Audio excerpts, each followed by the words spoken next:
नमस्कार साथियों, मैं कुंदन कुमार स्वागत करता हूं डीसी यानी डेली करंट अफेयर्स एनालिसिस के इस शानदार सेशन में। दोस्तों आज के सेशन में पिछले 5 दिनों में करंट अफेयर्स के जो भी क्वेश्चन बने हैं, चूंकि 5 दिन से सेशन नहीं चल रहा था, उन सारे क्वेश्चन, उनमें से जो भी इंपॉर्टेंट क्वेश्चन है, उन सारे इंपॉर्टेंट क्वेश्चन को यहाँ पर मैंने रखा है और हर एक क्वेश्चन से फैक्ट बताया गया है और लास्ट में आपसे क्वेश्चन पूछा गया जिसका उत्तर आपको कमेंट सेक्शन में जाकर देना है। तो चलिए शुरू करते हैं, आगाज करते हैं, श्री गणेश करते हैं आज के इस शानदार जानदार सेशन के एक शानदार मोटिवेशनल कोटेशन के साथ। अगर आप खुद को कमजोर समझते हैं, अगर आप खुद को कमजोर समझते हैं तो आप सबसे बड़ा पाप करते हैं।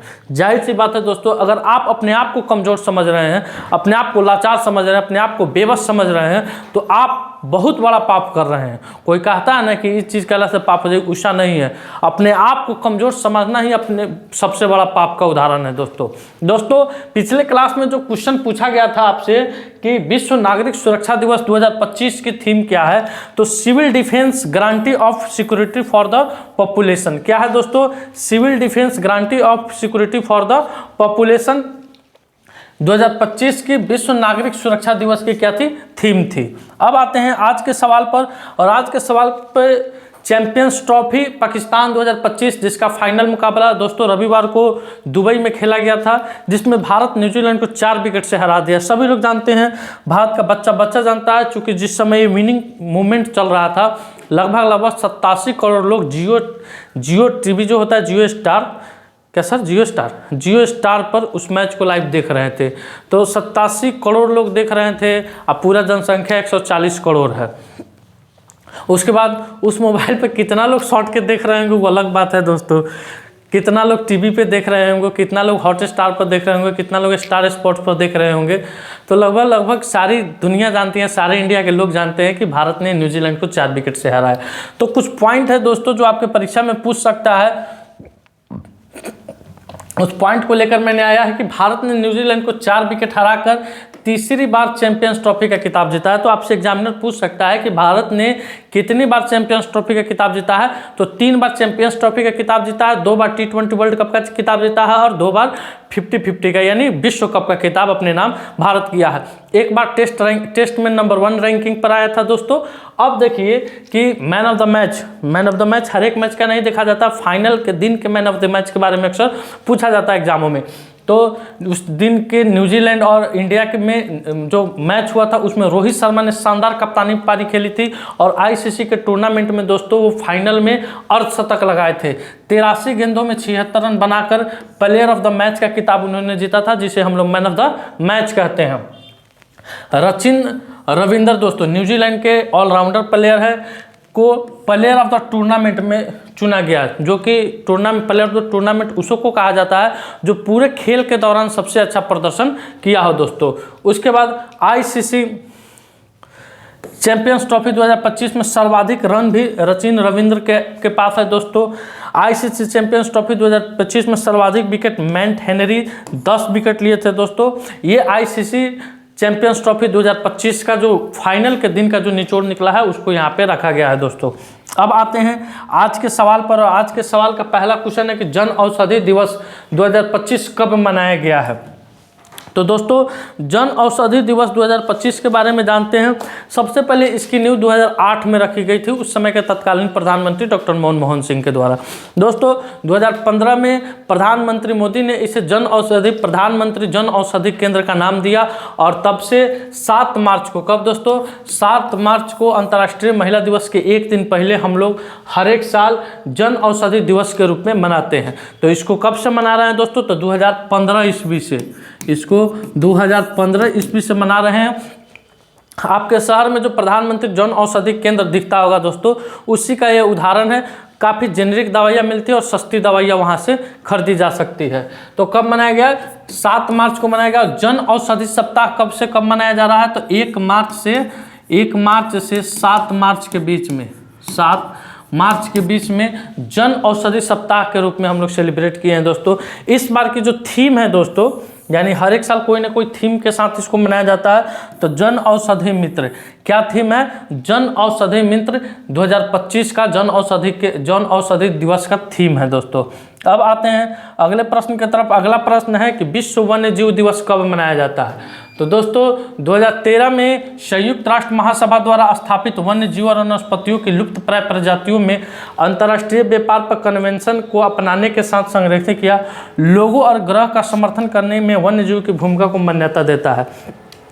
WD यानी 2025 की थीम क्या है, यानी विश्व वन्य दिवस 2025 की थीम क्या है दोस्तों, तो world wild life conservation finance investing in the people and planet. क्या है 2025 की थीम, तो wild life conservation finance investing in people and planet. इसको कब मनाया जाता है दोस्तों, तो 3 मार्च को मनाया गया है दोस्तों। कब मनाया गया है, 3 मार्च को विश्व वन्य जीव दिवस के रूप में हम लोग सेलिब्रेट किए हैं। मेन इस सब का थीम रहता है, थीम को देखते चलना है, अक्सर परीक्षा में थीम पूछा जाता है। आइए अगले क्वेश्चन की तरफ बढ़ते हैं। बिहार के किस जिले में सेना द्वारा शौर्य वेदनाम उत्सव मनाया गया है, तो दोस्तों 2 दिवसीय समारोह है शौर्य वेदनाम। ये मोतिहारी के गांधी मैदान में, कहाँ दोस्तों, मोतिहारी के गांधी मैदान में अपनी सेना को जानो अभियान के तहत इसका आयोजन किया गया था दोस्तों। बिहार के मोतिहारी यानी पूर्वी चंपारण जिला का मुख्यालय कहाँ है, मोतिहारी, जिसके उद्घाटनकर्ता बिहार के राज्यपाल मोहम्मद आरिफ जी थे। इसमें सेना के द्वारा 2 दिवसीय कार्यक्रम के, यानी तीनों सेना, थल सेना, जल सेना और वायु सेना, तीनों के द्वारा संयुक्त रूप से इसमें प्रदर्शनी का आयोजन किया, जिसमें बड़े बड़े हथियार थे। आकाश के माध्यम से भी बहुत सारे करतूत को दिखाया गया दोस्तों। यानी सेना अपना युद्ध कौशलता को आम लोगों के बीच रखा कि सेना कैसे युद्ध लड़ती है दोस्तों।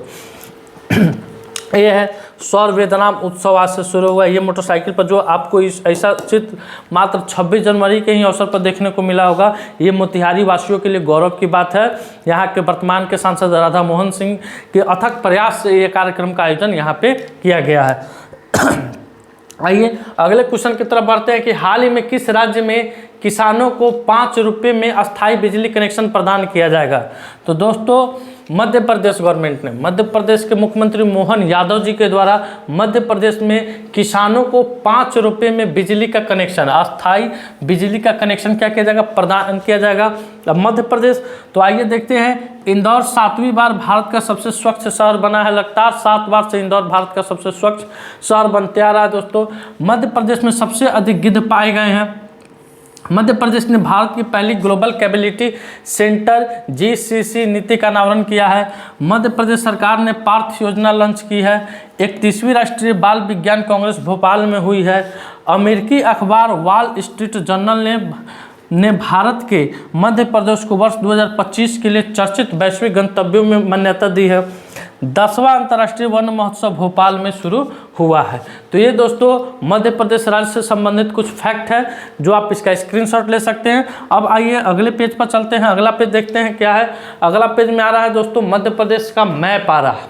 क्या आ रहा है, मध्य प्रदेश का मैप आ रहा है।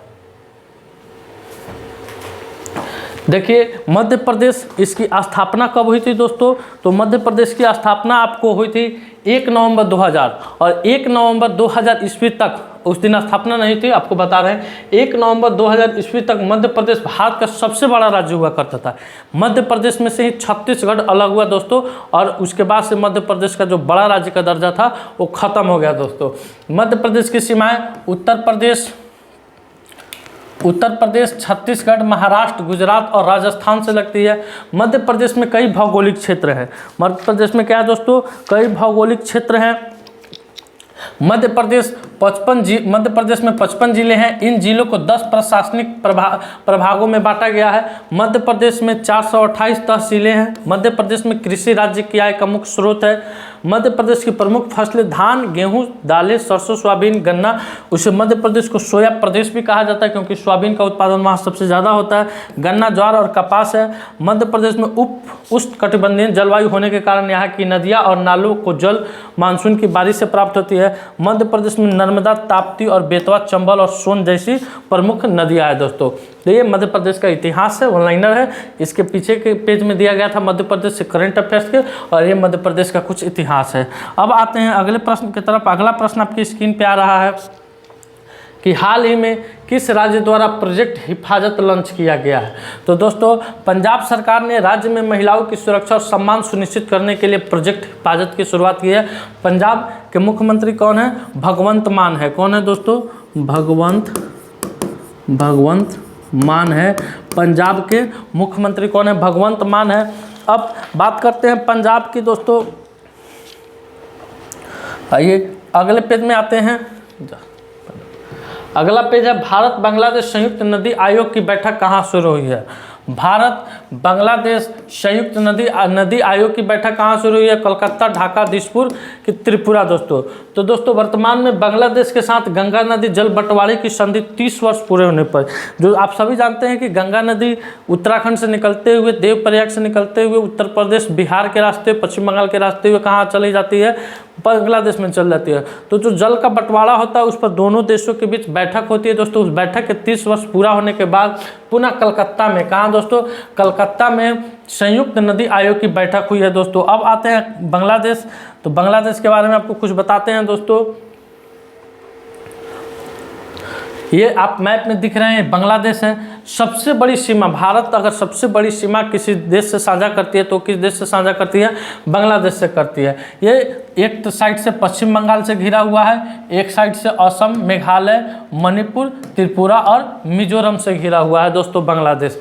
उसके बाद देखते हैं बांग्लादेश में छात्रों ने जातीय नागरिक पार्टी बनाई है। तो आप सभी को मालूम है जो बांग्लादेश में विद्रोह हुआ था दोस्तों कुछ दिन पहले, वहाँ छात्रों के द्वारा, किसके द्वारा? छात्रों के द्वारा विद्रोह किया गया था। वहाँ का तख्ता पलट किया गया था। भारत और बांग्लादेश ने नई सीमा हॉटलाइन स्थापित की है।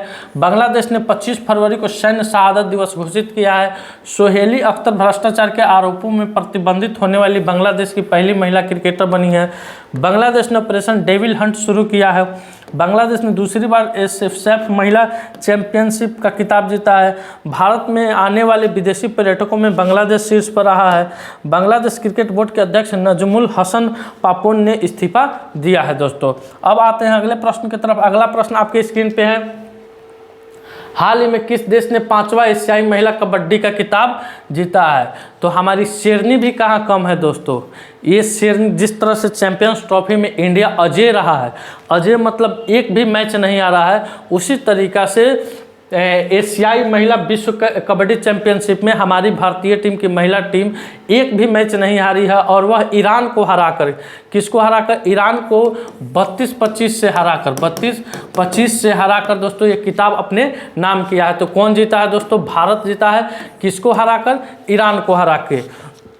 अब आइए अगले प्रश्न की तरफ बढ़ते हैं। अगला प्रश्न आपके स्क्रीन पे है। किस राज्य ने उन्नत साइबर सुरक्षा संचालन केंद्र का उद्घाटन किया है?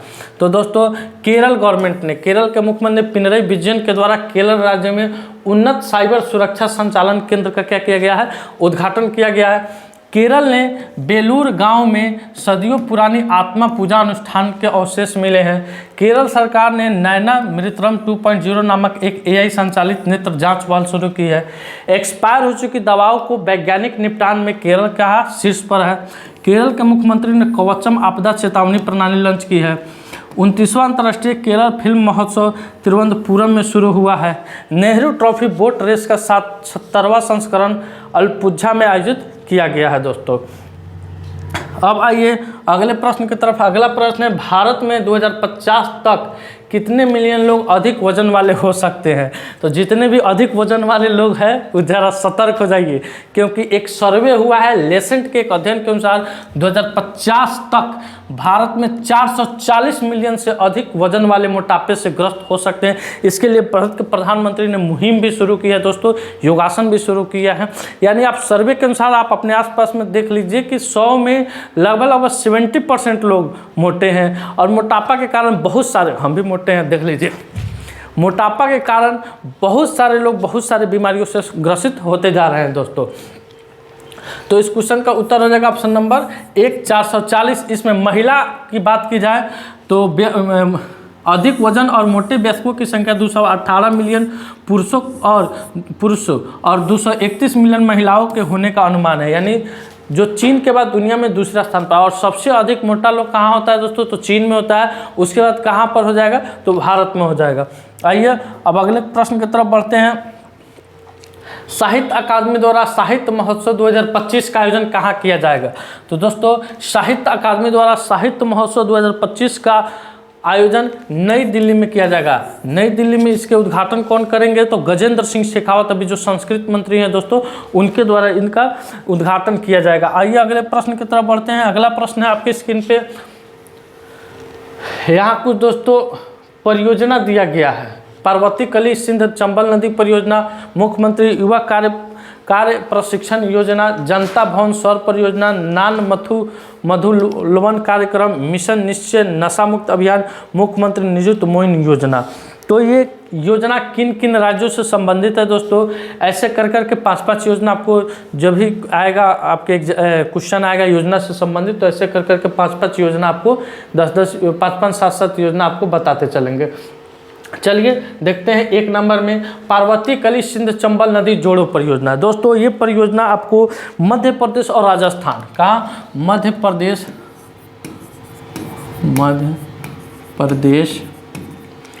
और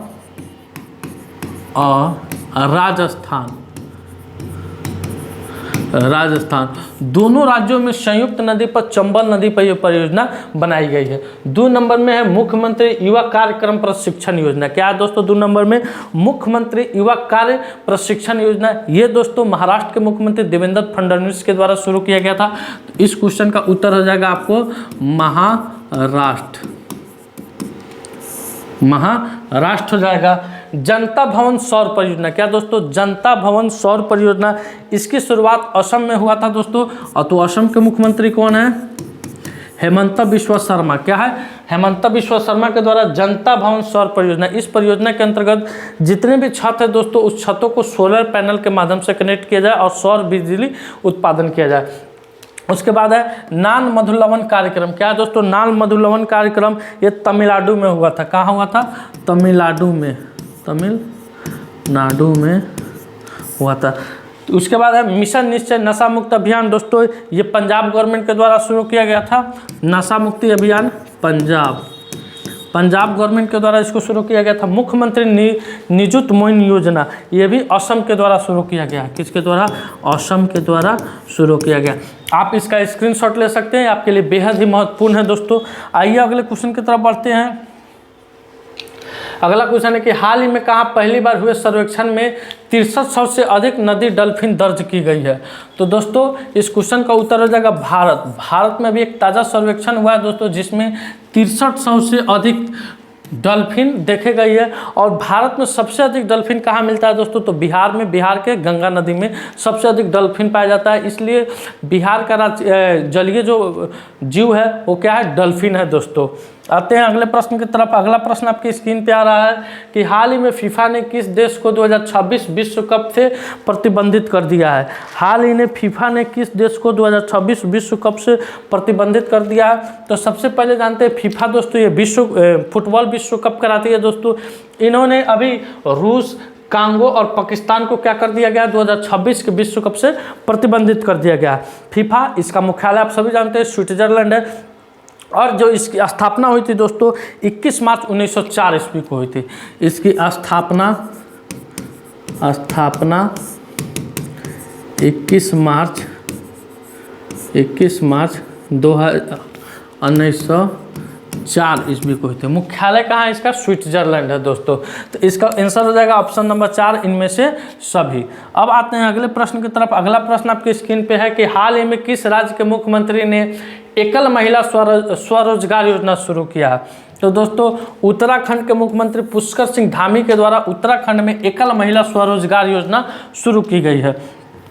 अब उत्तराखंड, आइए यहाँ देखते हैं। 38वें राष्ट्रीय खेल की पदक तालिका में सर्विसेज स्पोर्ट्स कंट्रोल बोर्ड शीर्ष पे रहा है दोस्तों।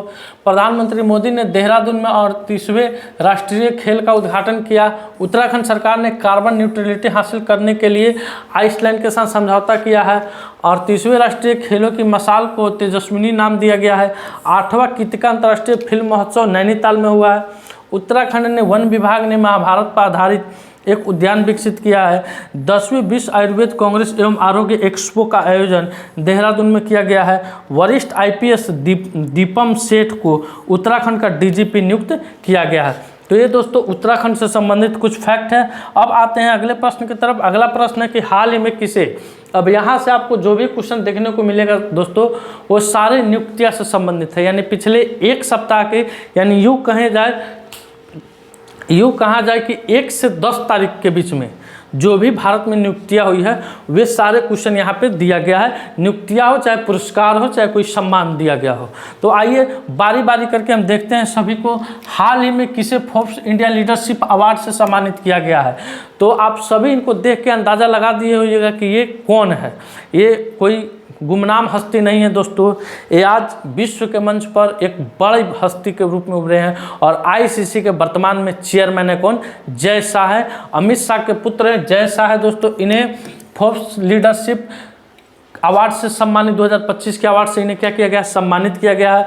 और इनके अथक प्रयासों के चलते जो आईसीसी का जो फाइनल ट्रॉफी है दोस्तों वो पाकिस्तान में ना होकर होस्ट पाकिस्तान जरूर किया था दोस्तों, लेकिन पाकिस्तान में इसका फाइनल नहीं होकर कहाँ हुआ, दुबई में हुआ था दोस्तों।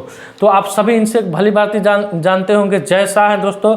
अगला आइए अगले प्रश्न पे। अगला प्रश्न है हाल ही में भारत के रक्षा लेखा महानियंत्रक का कार्यभार किसने संभाला है दोस्तों।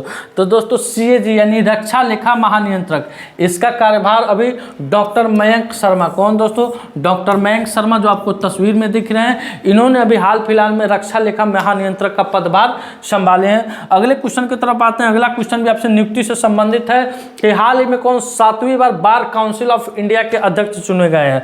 तो दोस्तों सारे हिंदुस्तान भर के वकील मिलकर एक क्या करते हैं, अपने लिए बार काउंसिल का अध्यक्ष चुनते हैं। और इस बार भी लगातार 7वीं बार क्या दोस्तों, लगातार 7वीं बार मनन कुमार मिश्रा, कौन दोस्तों, मनन कुमार मिश्रा जो कि एक राज्यसभा सांसद भी है दोस्तों, बिहार से आते हैं दोस्तों।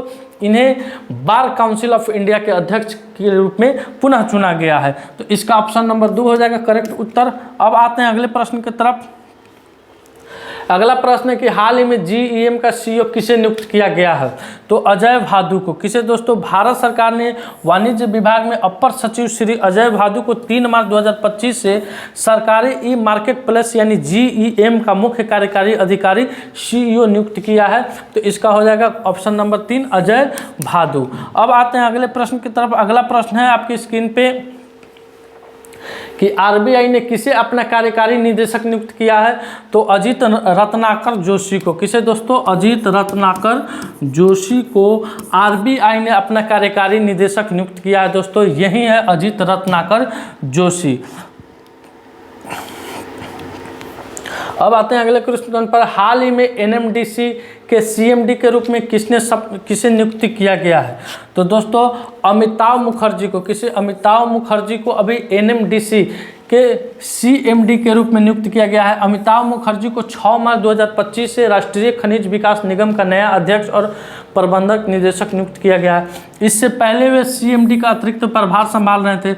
मुखर्जी का कार्यकाल 2028 तक रहेगा। इसका मुख्यालय कहाँ है दोस्तों, तो हैदराबाद में है। किसका मुख्यालय, एनएमडीसी का मुख्यालय कहाँ है, हैदराबाद में है दोस्तों। यह एक खनिज उपक्रम का अन्वेषण है दोस्तों।